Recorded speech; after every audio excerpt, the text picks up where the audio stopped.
Welcome to the infamous edition of the Headstones and Microphones, where we use AI to step into the past through a researched first-person simulation done through creative storytelling of history's most infamous people. Now, let's meet our guest. Welcome to the podcast.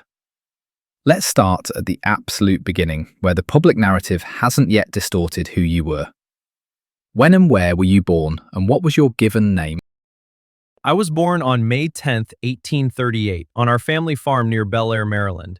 My given name was John Wilkes Booth, named after the English radical politician John Wilkes, who was a distant relative of ours. What was your hometown and home life like as a child? Life was split between the peaceful rows of our Maryland farm and the cold months we spent at our city home on North Exeter Street in Baltimore. I was the ninth of 10 children born to Junius Brutus Booth and Mary Ann Holmes. My father was a towering figure on the American stage, a true Shakespearean master, but his eccentricities ran deep. He fought heavy bouts with alcohol and sudden spells of madness, which cast a dramatic, unpredictable shadow over our household. We even held slaves on our farm, an institution that heavily shaped my views as I grew up in a divided border state. Was there a story behind your name, or a nickname that stuck with you? Aside from being named after John Wilkes, my family often just called me John or Johnny. Later in life, when I took to the stage, the playbills would proudly display my full name to capitalize on the grand legacy of my father. Though behind the scenes, my closest companions simply knew me as a passionate, headstrong young man. What were you like as a child, and how many years of schooling did you actually attend? I was a high-spirited boy, far more interested in athletics, riding horses, and outdoor games than I ever was in opening a textbook. I attended a few private academies, including a boarding school run by Quakers in Cockeysville, and later St. Timothy's Hall, an Episcopal military academy in Catonsville. But my academic career was cut short. When my father passed away in 1852, I left school entirely to help manage the family farm, meaning my formal education ended in my early teenage years. What's a decision that changed everything for you, but felt small at the time? It was the choice to step away from the plow and step onto the stage. My sister Asia always remembered me crying out that I must have fame. I chose to follow my father's footsteps, making my acting debut at just 17 years old in Baltimore.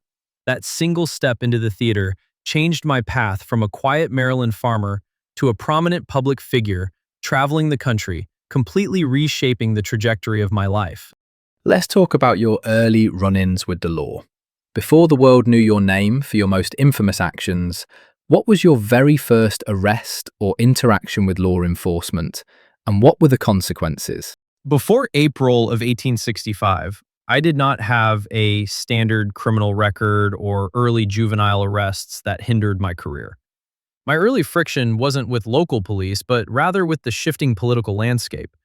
In the 1850s, I aligned myself deeply with the Know-Nothing Party, driven by a fierce desire to preserve what I believed was the rightful order of the country. My early actions were focused on applause and standing ovations, keeping my intense political plotting confined to shadows and secret circles until the war tore everything apart. At what moment did you realize your name would never be forgotten? It was the night of April 14th, 1865, at Ford's Theater. I knew the layout of that building like the back of my hand.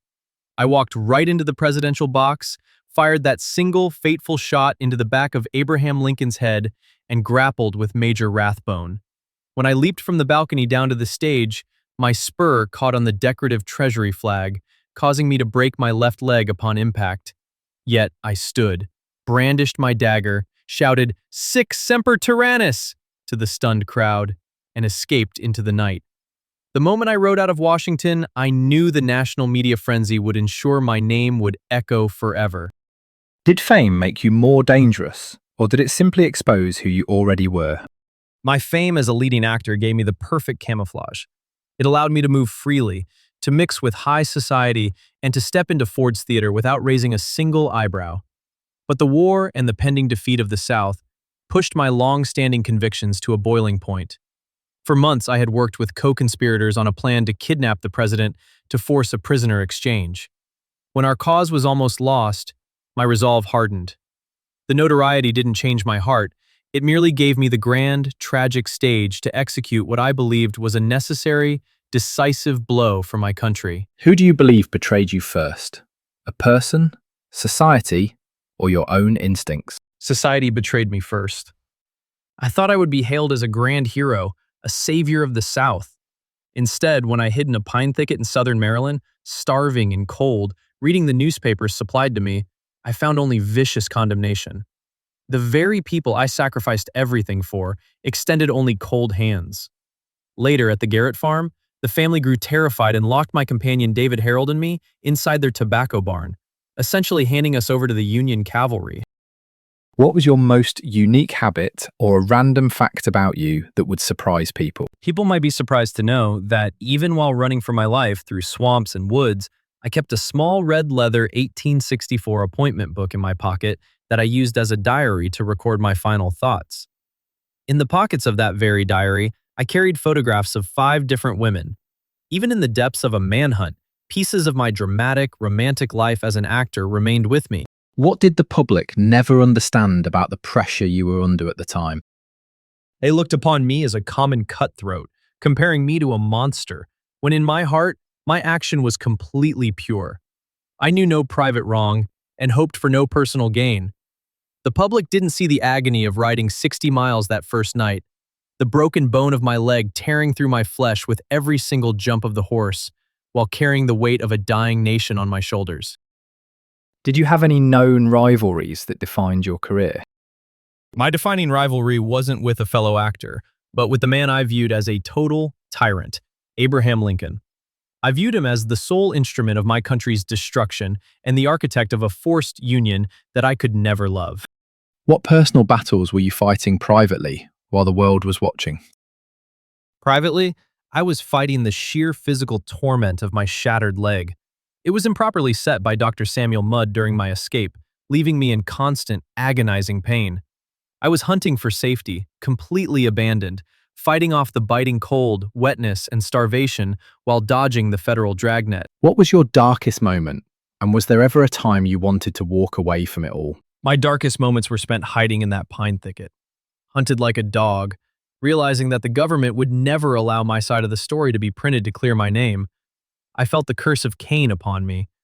There was a moment I had a great desire to return straight to Washington to face them and clear my name to man, but I knew the bloodhounds were closing in. What truth was hardest to escape when you were alone at night? The hardest truth was realizing that I had brought absolute misery upon my beloved mother and my family, and that I was completely alone in the dark.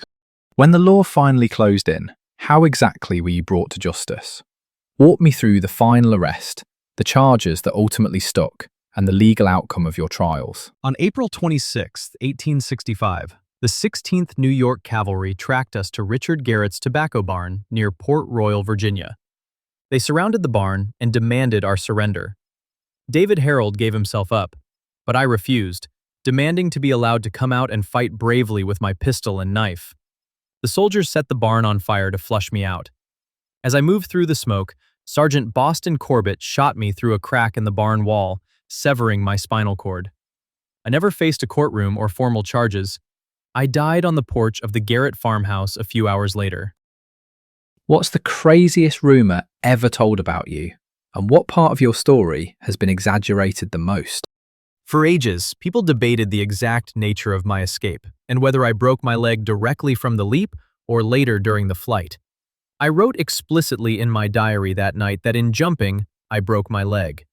The papers tried to say I slipped or doubted my resolve, but I walked with a firm step through 1,000 of his friends to strike that blow. What is the biggest misconception people have about your life?